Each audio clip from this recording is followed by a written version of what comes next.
स्वागत है आपका ग्रेजुएशन मंत्रा पे। और मैं हूं अंकित तिवारी। आज केमिस्ट्री का सेकंड लेक्चर लेके हम आ गए, ठीक है। तो फर्स्ट लेक्चर में हमने क्या पढ़ा था? फर्स्ट लेक्चर में हमने पढ़ा था जो हमारा टॉपिक क्या था? हमारा टॉपिक था radiation, dual nature of radiation and matter, है ना। तो हमने रेडिएशन वाला पार्ट कर दिया था कि हमारा डुअल नेचर, रेडिएशन में डुअल नेचर है, एक दो नेचर है यानी, है ना। दो नेचर कौन कौन से है बताए थे मैंने? एक नेचर बताया था वेव नेचर, और सेकंड नेचर बताया था पार्टिकल नेचर, है ना। तो बेटा जो डुअल नेचर मैंने कहा था, डुअल नेचर सेकंड लेक्चर में आपको क्या, मैं किसी भी मैटर में, किसी भी वस्तु में वेव दिखाऊंगा आप लोगों को, है ना, मैंने बताया था। तो बेटा हम पहले कॉन्सेप्ट पढ़ेंगे डुअल, कैसे डुअल नेचर ऑफ मैटर, यानी जिसपे भी मास होता है उसे हम मैटर कहते हैं, द्रव्य कहते हैं, ना। तो डुअल नेचर ऑफ मैटर हमारा टॉपिक है आज, डुअल नेचर ऑफ मैटर। और इसमें इसे हिंदी में कहते हैं द्रव्य की द्वैत प्रकृति। क्या कहते हैं? द्रव्य की द्वैत यानी टू, है ना, टू नेचर, दो प्रकृतियां हैं उसकी, ठीक है। द्रव्य किसे बोलते हैं? द्रव्य मैंने बता दिया जिसपे भी मास है, जो भी आपके अराउंड है, ठीक है, जिसपे भी मास है उसे कहेंगे हम द्रव्य, ठीक है, द्रव्य कहेंगे हम।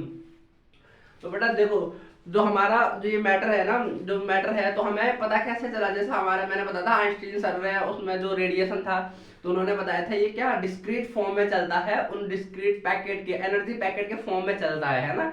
तो इन एनर्जी पैकेट को हमने क्या बोला था? फोटोन कहा था, आइंस्टीन सर के अकॉर्डिंग था, है ना। तो उससे हमें पता चला था एक तो वेव नेचर है ही रेडिएशन में, रेडिएशन यानी लाइट में, और दूसरा कौन सा नेचर है? पार्टिकल नेचर, जो फोटोन थे डिस्क्रीट फॉर्म में, पैकेट के फॉर्म में चल रहे थे, है ना। तो बेटा सेम इसमें भी एक साइंटिस्ट आए, डी ब्रोगली, समझिए, डी ब्रोगली। यहाँ पे मैंने हेडिंग डाली कि डी ब्रोगली हाइपोथेसिस। तो इन्होंने क्या समझाया? इन्होंने ये एक्सप्लेन किया कि डुअल नेचर ऑफ मैटर। इन्होंने बताया कि इसमें दो नेचर है। किसमें दो नेचर? जैसे रेडिएशन का किसने बताया था? आइंस्टीन सर ने बताया था। तो यहाँ डी ब्रोगली सर ने क्या बता दिया? यहाँ डी ब्रोगली सर ने बताया कि dual nature of matter, matter में दो नेचर है, ठीक है, दो नेचर है। तो देखो इन्होंने क्या बताया, इन 1924 लुइस डी ब्रोगली, तो इनका पूरा नाम क्या था? Louis de Broglie. और कितने में बताया? 1924 में, ठीक है। तो बड़े देखो 1924 में Louis de Broglie suggest that similar to light due dual nature every moving matter has a associated wave. इनके मतलब इन्होंने बताया सिमिलर, जैसे लाइट में, जैसे लाइट का डुअल नेचर है ना, जैसे लाइट यानी रेडिएशन का डुअल नेचर है, वैसे ही सिमिलरली बताया होगा, similarly every moving matter has a associated wave. ये देखो ये लाइन वेरी इंपॉर्टेंट है। इन्होंने बताया every moving matter has a associated wave, यानी बेटा जो रेस्ट पे है ना मैटर, उस पे वेव नहीं है। जैसे हम चेयर्स लगी हुए हैं यहाँ पे, ये बोर्ड है, तो इस पे ये जो मेरा मार्कर है, जो अगर ये रेस्ट में है तो उस पे कोई वेव नहीं है, समझिए। अगर मैं moving, every moving matter, every moving matter, जो भी मैटर मूव करेगा, जो भी मैटर मूव करेगा, यानी मूव करेगा यानी उसमें वेलोसिटी होगी कुछ, है ना, उसमें वेलोसिटी होगी। तो every moving matter has associated wave, यानी उसके साथ क्या होती है? मूविंग मैटर के साथ वेव होती है ना। जैसे देखो मैंने अपना मार्कर क्या क्या मूव किया, तो देखो इसके पास वेव थी, हमें दिखी नहीं है ना, दिखी तो नहीं, अभी दिखेगी हमें, ठीक है। हम अब इसमें वेव देखिए, वेव कहाँ है, ठीक है, दिखा तो हमें मार्कर है ना। तो वेव कैसे होती है? अरे वेव दो टाइप से प्रोपागेट करती थी ना, एक लॉन्गिट्यूडनल लॉन्गिट्यूडनल वेव बताती है, एक ट्रांसवर्स वेव, अनुदैर्ध्य तरंग तथा अनुप्रस्थ तरंग बताई थी ना। तो ये कौन सी बात है? लॉन्गिट्यूडनल वेव है ना, ऐसे चलती है। तो बेटा ये तो मार्कर है, ये तो क्या, ये देखो ये तो पार्टिकल जैसे दिख रहा है, इसमें तो वेव दिख नहीं रही। तो इन्होंने तो बता रखा every moving matter has associated wave. तो बेटा ये एसोसिएटेड वेव होती है, समझिए। अभी हम देखेंगे कैसे कैसे करके क्या क्या हमें क्या क्या प्रॉपर्टीज है उस वेव की, ठीक है, जो हर जो मूविंग मैटर है उसके साथ एसोसिएटेड है, ठीक है। तो बेटा देखो the wave associated with the moving particle is known as matter wave. जो वेव मूविंग पार्टिकल के साथ एसोसिएटेड रहती है, एसोसिएटेड यानी उसके साथ रहती है। अगर मूविंग पार्टिकल, मैंने बताया था कोई भी मूविंग पार्टिकल, कोई मूविंग मैटर है तो उसके साथ वेव है, और उस वेव को क्या कहते हैं? Moving particle known as matter wave. Matter wave यानी जो द्रव्य की वेव है, द्रव्य तरंग है, द्रव्य तरंग। और डी ब्रोगली वेव, क्योंकि उन्होंने डी ब्रोगली ने दी ये वेव, तो इसको क्या कहेंगे? डी ब्रोगली वेव कहते हैं, समझिए। तो बेटा इसका छोटा सा डेरिवेशन है, ये आता है 5 नंबर में आता है, ठीक है। यूनिवर्सिटी में कितना नंबर में पूछता है? 5 नंबर में पूछता है। तो बेटा फर्स्ट क्वेश्चन आपको फर्स्ट ये लिखना है, ठीक है, डी ब्रोगली हाइपोथेसिस लिखनी है, उसके बाद मैं आपको डेरिवेशन करा रहा हूँ, ठीक है। तो बेटा फर्स्ट मैंने पहले लेक्चर में मैंने जो फर्स्ट लेक्चर दिया उसमें मैंने बताया था जब लाइट रेडिएशन डिस्क्रीट फॉर्म में चलती है उन पैकेट को कहते थे फोटोन, और उसकी एनर्जी कितनी होती थी, उसकी एनर्जी E इक्वल टू होती थी एच न्यू, होती थी एच न्यू होती थी, है ना। किसकी एनर्जी थी, एनर्जी ऑफ फोटोन, है ना, ये थी एनर्जी ऑफ फोटोन, थी एनर्जी ऑफ फोटोन। और न्यू क्या था यहाँ पे, न्यू था फ्रीक्वेंसी, है ना, फ्रीक्वेंसी ऑफ लाइट वेव, है ना, फ्रीक्वेंसी, फ्रीक्वेंसी, फ्रीक्वेंसी को हिंदी में क्या बोलते थे, ठीक है। अब हम आवृत्ति को नहीं बोलेंगे, हम कहेंगे फ्रीक्वेंसी, ठीक है।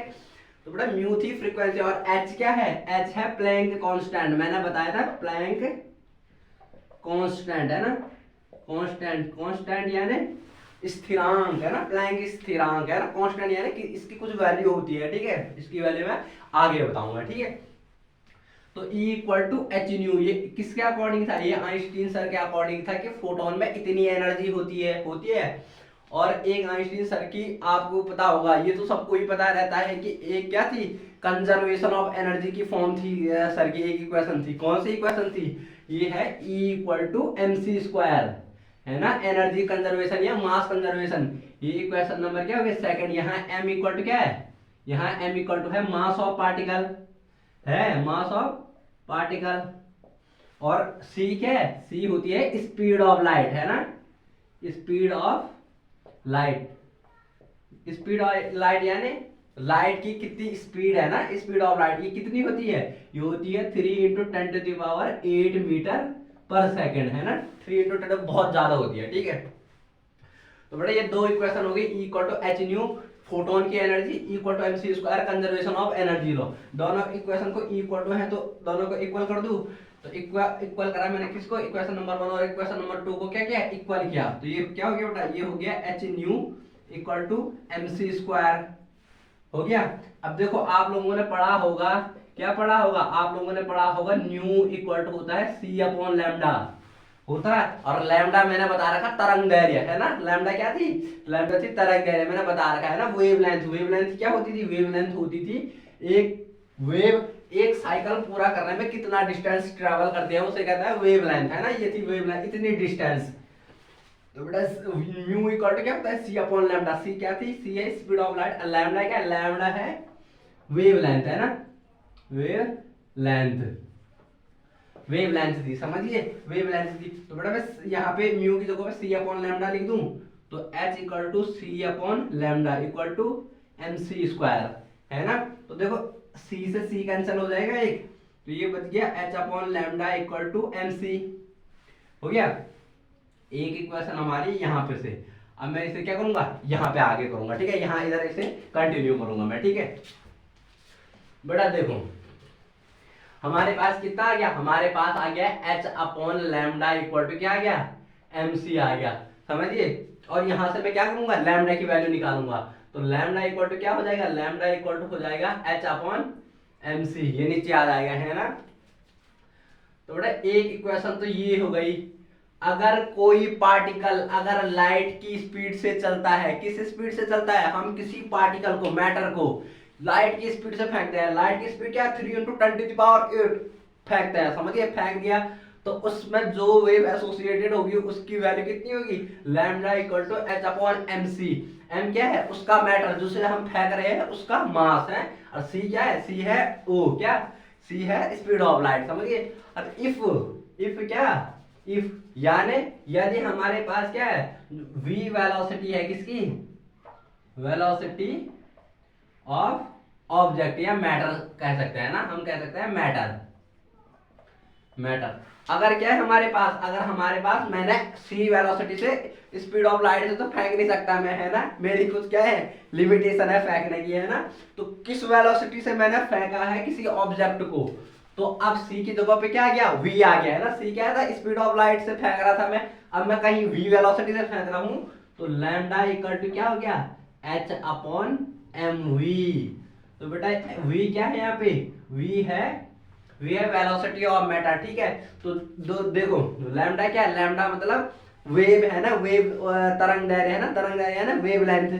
तो बेटा जो किसी मूविंग पार्टिकल के साथ जो वेव एसोसिएटेड होती है, यानी मैंने किसी चीज को फेंका, तो उस पे जो वेव एसोसिएटेड है उसकी वेवलेंथ कितनी होगी, उसकी वेवलेंथ होगी lambda equal to H upon M V. H क्या है, प्लैंक कांस्टेंट, ठीक है, और एम वी क्या है, मास ऑफ ऑब्जेक्ट, और वी क्या है, वेलोसिटी। ये क्योंकि ये दोनों हमारे पास होंगे, जिस ऑब्जेक्ट को हम फेंक रहे हैं उसका मास और वेलोसिटी जिससे हमने फेंका उसकी वेलोसिटी, हमारे पास दोनों चीजें होंगी। और एच क्या है, कांस्टेंट है, तो बेटा लैम्डा निकल जाएगा। तो हर जो भी मूविंग पार्टिकल है हम उसके लिए क्या निकाल सकते हैं, लैम्डा निकाल सकते हैं, मतलब हम निकाल सकते हैं वेवलेंथ निकाल सकते हैं उसके लिए, समझिए। तो देखो एक चीज और आती है, अब हमें पता है पी इक्वल टू क्या होता है, इसे मिटा रहा हूं मैं, ठीक है, मतलब मैं इसे रफ कर रहा हूं, यहां पे वाला देखो। और अब हमें पता है पी इक्वल टू क्या होता है, एम वी, और पी है क्या, संवेग यानी मोमेंटम, है ना, मोमेंटम बोलते हैं, है ना, मोमेंटम। तो पी इक्वल टू क्या होता है, मास इनटू वेलोसिटी। तो बेटा जो हमारा फॉर्मूला है lambda equal to H upon M V, है ना, तो M V equal to P put कर सकता हूं मैं, तो lambda equal to H upon P, तो ये हमारा क्या आ जाता है, सेकंड फॉर्मूला आ जाता है, समझिए। यानी जो हमारी जो वेव एसोसिएट है मैटर के साथ उसकी wavelength equal to Planck constant upon momentum, किसका मोमेंटम, उस ऑब्जेक्ट का मोमेंटम हो जाएगा, समझिए। ऐसे करके हम क्या निकाल सकते हैं, ऐसे करके हम किसी भी मैटर की किसी भी ठीक है, हम किसी भी मैटर जो मूविंग मैटर है उसकी वेवलेंथ निकाल सकते हैं कि उसमें वेव है और उसकी वेवलेंथ कितनी है, समझिए। तो बेटा हम किसी भी चीज की जो भी मूविंग पार्टिकल है उसकी वेवलेंथ निकाल सकते हैं। और ये डेरिवेशन दिया किसने, ये डेरिवेशन दिया डी ब्रोगली ने, समझिए। अब इन्होंने ये इलेक्ट्रॉन के लिए निकाला, ठीक है, इन्होंने इलेक्ट्रॉन के लिए निकाला, उस डेरिवेशन को मैं अब करवाता हूँ, ठीक है। बेटा अब हम करेंगे डी ब्रोगली इक्वेशन किसके लिए, इलेक्ट्रॉन के लिए, ठीक है। अब हम करेंगे डेरिवेशन करेंगे हम डी ब्रोगली इक्वेशंस, जो डी ब्रोगली की वो थी, क्या थी, जो डी ब्रोगली की वेवलेंथ थी उसे हम इलेक्ट्रॉन के लिए निकालेंगे, ठीक है, इलेक्ट्रॉन के लिए निकालेंगे। तो हम हेडिंग डाल देंगे, क्या डालेंगे हेडिंग, हम हेडिंग डाल देंगे डी ब्रोगली इक्वेशन, डी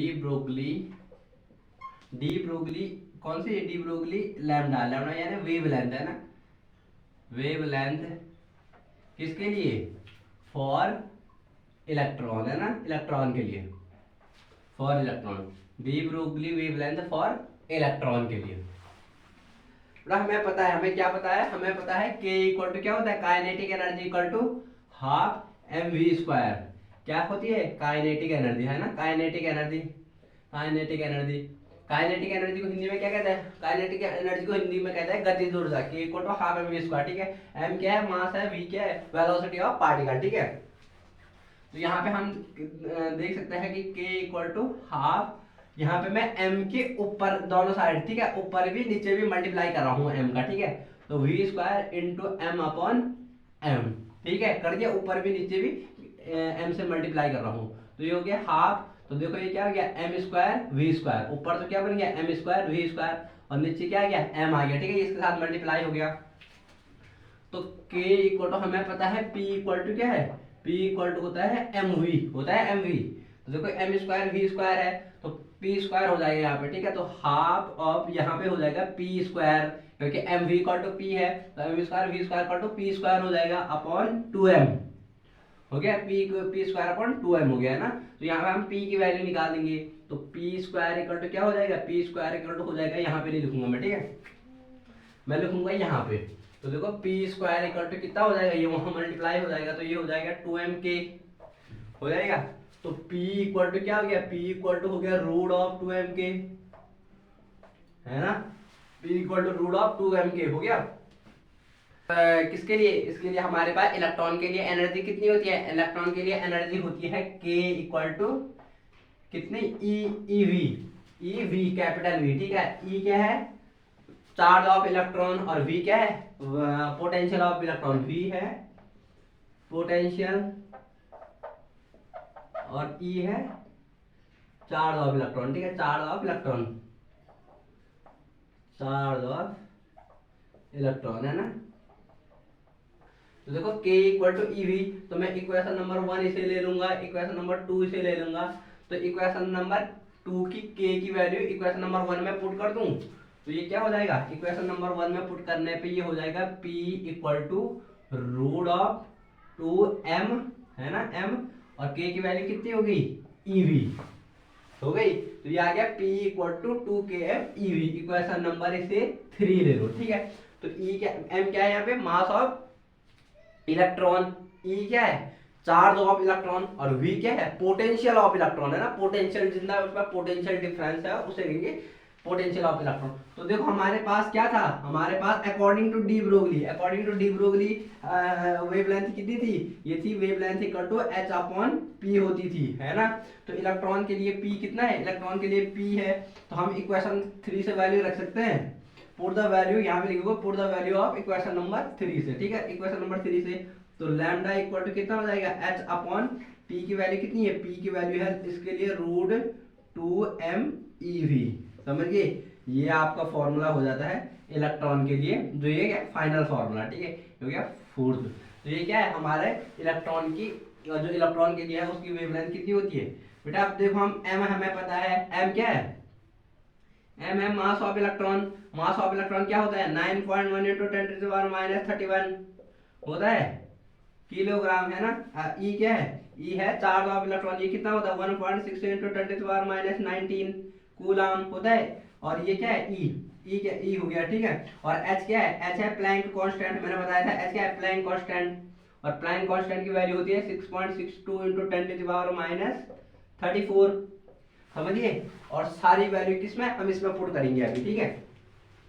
बड़े बीच का पार्ट में बिठा रहा हूँ, ठीक है। देखो इधर का पार्ट में क्या करूँ, रफ कर रहा हूँ। तो देखो यहाँ पे कितना हो गया, यहाँ पे हो गया लैम्डा इक्वल टू, देखो हम अब वैल्यू पुट करेंगे, इसकी वैल्यू कितनी है 6.62 into 10⁻34 है अपॉन रूट ऑफ, देखो 2 ऐसा 2 का ऐसा ही रहेगा। m की वैल्यू कितनी है, m की वैल्यू है 9.1 into 10⁻31 है ना, इंटू 10 कितना है, e की वैल्यू है 1.6 into 10⁻19 हो गया, और इंटू v क्या है, ये तो पोटेंशियल है, इसकी वैल्यू हमें पता नहीं है। हर इलेक्ट्रॉन जिस में क्या मूव करेगा उसका पोटेंशियल अलग होगा, जिस फील्ड में मूव करेगा ना वो पोटेंशियल, जिस फील्ड में हम इलेक्ट्रॉन को मूव कराएंगे उसका पोटेंशियल लिखना है यहाँ पे, ठीक है। तो लैम्डा इक्वल टू, इसको सॉल्व करके आता है 12.27 अपॉन रूट ऑफ v, देखो रूट ऑफ v है ना, तो root of v angstrom. Angstrom क्या है, एंगस्ट्रॉम डिस्टेंस की यूनिट है, ठीक है, डिस्टेंस। तो ये भी तो डिस्टेंस है, लैम्डा क्या है, अरे लैम्डा यही तो था, लैम्डा था किसी वेवलेंथ की क्या, जितना एक पूरा साइकिल कंप्लीट करने में जितनी लेंथ ट्रैवल करी उसे कहते थे वेवलेंथ, है ना। तो ये भी क्या है एंगस्ट्रॉम, क्या है एंगस्ट्रॉम बोलते हैं, ठीक है, ए के ऊपर 0 लगा लेते हैं, तो इसे कहते हैं एंगस्ट्रॉम, है ना, एंगस्ट्रॉम कहते हैं। एंगस्ट्रॉम की वैल्यू कितनी होती है, तो बेटा 1 मीटर इक्वल टू कितना होता है 10⁻10 एंगस्ट्रॉम होता है, समझिए 10⁻−10 एंगस्ट्रॉम होता है। तो बेटा ये हो गई किसकी, ये आ जाती है किसकी, लैम्डा ऑफ इलेक्ट्रॉन, यानी वेवलेंथ ऑफ इलेक्ट्रॉन। तो लैम्डा यहाँ पे क्या है, लैम्डा है वेवलेंथ ऑफ इलेक्ट्रॉन, है ना, ट्रॉन, समझिए। तो बेटा इलेक्ट्रॉन के लिए ये क्या, ये डेरिवेशन किसने किया, ये डेरिवेशन हुआ डी ब्रोगली सर ने क्या ये वेवलेंथ दी इलेक्ट्रॉन के लिए, ठीक है।